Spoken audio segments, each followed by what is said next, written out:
Welcome back to Jules Math Tools, where math is made easy. In this session, this is part 2 on dividing our mixed fraction into a proper fraction. And if you already see how this is done, let's get started.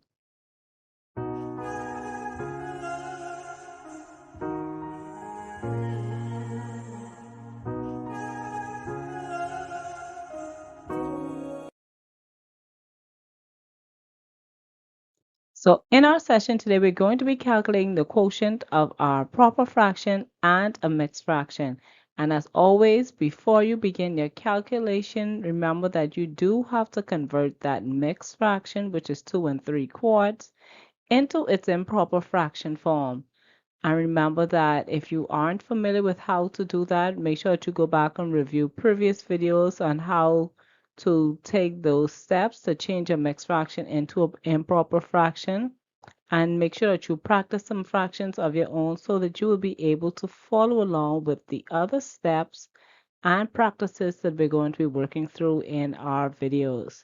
So now that we have converted our mixed fraction into an improper fraction, I'm now going to plug that back into my question, and I'm now going to apply my steps for dividing fractions, which tells us to apply our keep, change, flip, or reciprocal rule. So I'm going to keep the first fraction, which is 5/6, the same, change my division to multiplication, and take the reciprocal or flip my second fraction where my denominator 4 goes into the numerator and my numerator of 11 will now move to the denominator.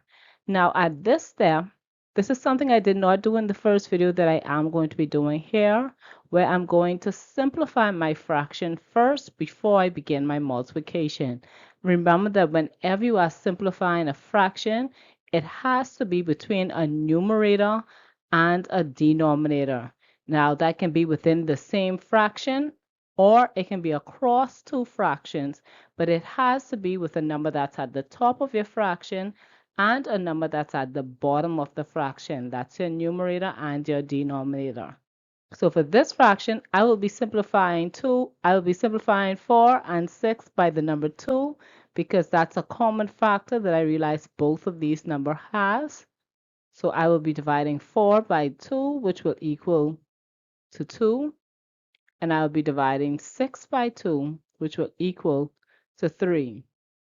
So now what I'm going to do at this step is I will rewrite the fraction. And remember that for persons who are beyond the step, and you can multiply within the fraction as is, by all means, feel free to do that.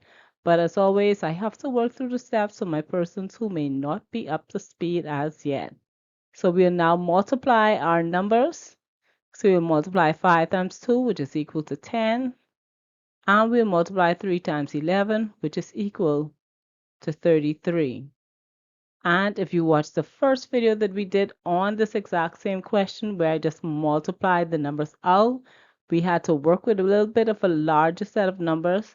And in some cases, the numbers do get even larger than that. So that's why knowing how to simplify your fractions is so helpful and it makes your calculation a whole lot easier. So I hope this video was helpful to you. I hope it helped you with working through your questions and practicing how to simplify your fractions. And as always, get some additional practice in. And I'll see you right here in the next video on Jules Math Tools, where the goal is to make math easy.